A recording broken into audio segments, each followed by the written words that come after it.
Hello my friends, the counterattack from the Ukrainian army starts very soon because we obtain the most part of the weaponry. Still we are waiting for something, but about the tanks and armored vehicles we almost got everything. And this picture was taken in Ukraine, today it was published, so here we have the Marder armored vehicle from the Germany side.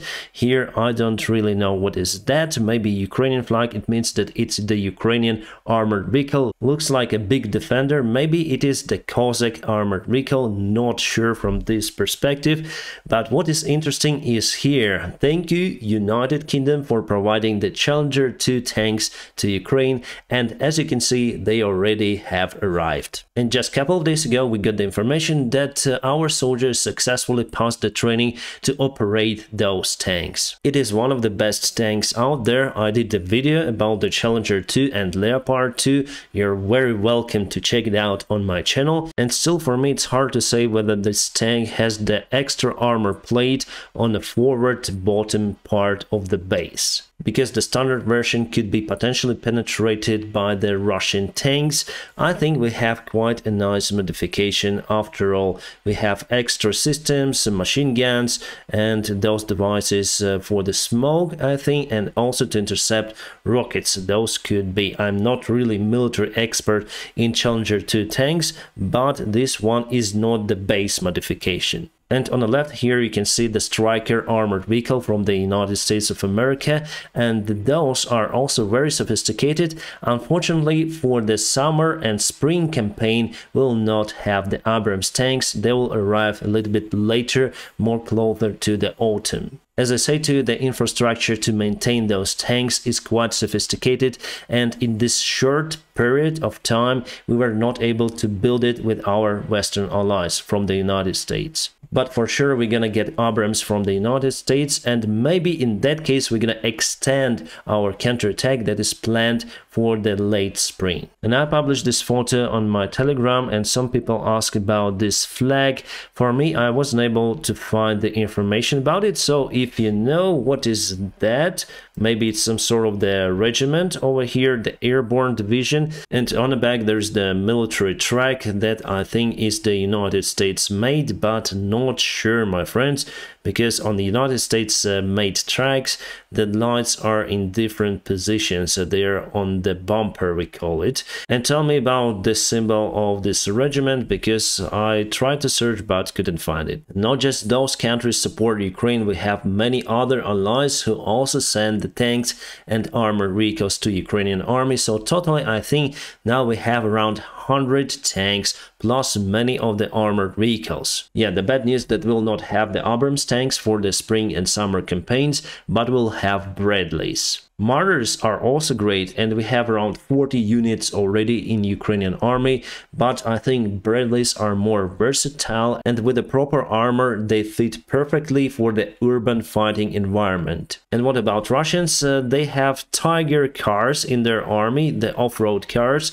and also off-road tracks. By the way, you can see here that there was some sort of the damage, but it's not just one case. There was the other one. You can see those vehicles are quite big and heavy and clumsy, and before fighting on those vehicles they should train to drive them properly. So there was the collision and 5 tracks got damaged, and it happened on the Kerch Bridge. I think it's no go for the car on the right. You can see it is severely damaged over here, plus you can see how the wheel is displaced. Wow, it's just terrible. So for sure this vehicle should be sent for repairs, and this one I think it may continue the way to support Russians on the front line. And still you can see that Russia uses the Kerch Bridge for the support of the forces, even though the railway part is not working. But because they cannot use trains, this happens. More interesting news, we got the information from the resource called Intelligence Online that France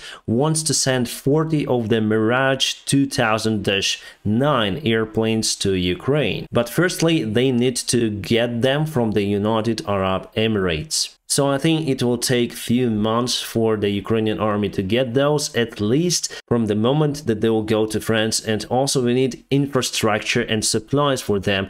We need spare parts, we need fuel, we need maintenance, and moreover we need training, not just for the pilots but also for technicians. So it's not the easy task to obtain and to apply the Western-made jets into Ukrainian army. It was much easier with MiGs because we have the infrastructure for those airplanes and also our pilots were trained to fly those. But I'm really happy about those news. I hope that it's truth. And while I'm recording this video, there is the massive drone attack on Ukraine again. Unfortunately, two of the big explosions were reported in Kiev and many other cities. So this was filmed in Kiev. I cannot show you the video, but I can just skip a little bit.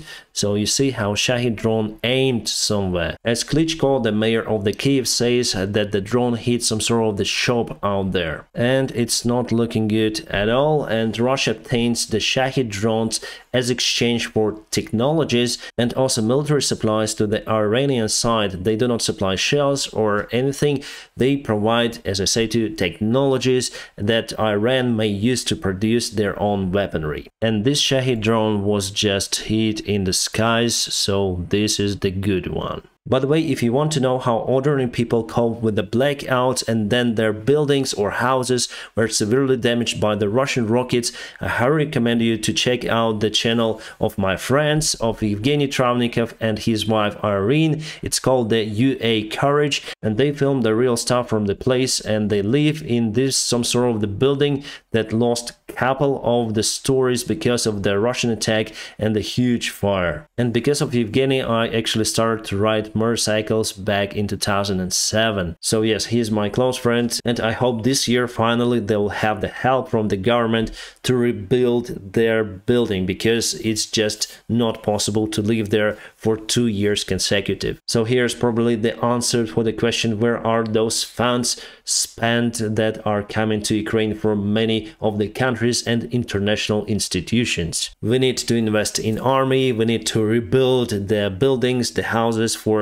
people, and also we need to invest in Ukrainian economy, just not to let it to collapse. So what my friend did, they bought the very cheap and very old Mercedes, and he converted it into the power station by putting the big generator inside the trunk, and also they installed the Starlink on this car. So then he goes to his garage, he just plugs in this Mercedes into the garage, and then he goes home, he plugs in everything, internet and electricity to his flat. Interesting solution, and I'm glad that Starlink was useful. So I'm gonna leave the links for their latest video and for their channel. You're very welcome to visit it and check it out. By the way, Evgeny got the real Shahid engine, and they made the review of that one, disassembling and showing the construction. If you're interested in that, also you may follow their channel. And yes, really they have the spare parts from Japan, Korea and from the European Union. My friends, again, I just want to show you the Russian propaganda. For that, I think I should turn on the sound.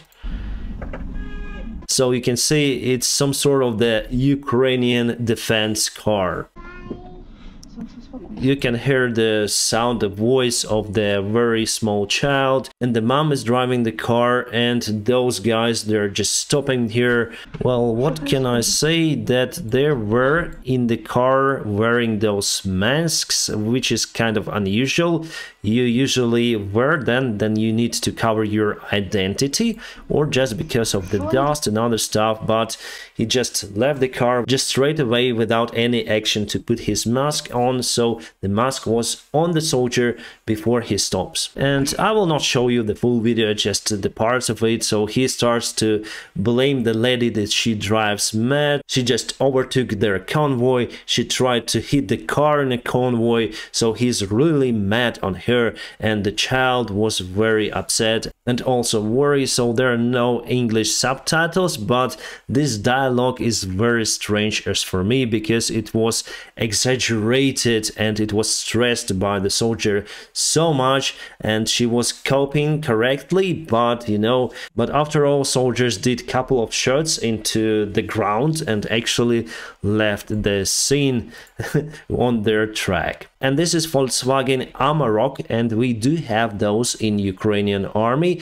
presented by volunteers. But as it was reported by our car enthusiasts in the Ukrainian group, the top part of that vehicle is the custom-made and made only in Russia with this spoiler. We don't have them for sale in Ukraine, so for sure it was the Russian car. Plus we have the detailed information from the satellite saying that it's the same place, even the same picture of the trees out there, and the point is near to Donetsk, between Donetsk and Makiivka. So it was the hoax by the Russian propaganda, and I would say very poorly played. The great news for the Ukrainian hero soldier Ruslan, the call sign Predator, he finally obtained the rifle he wanted. Here it is.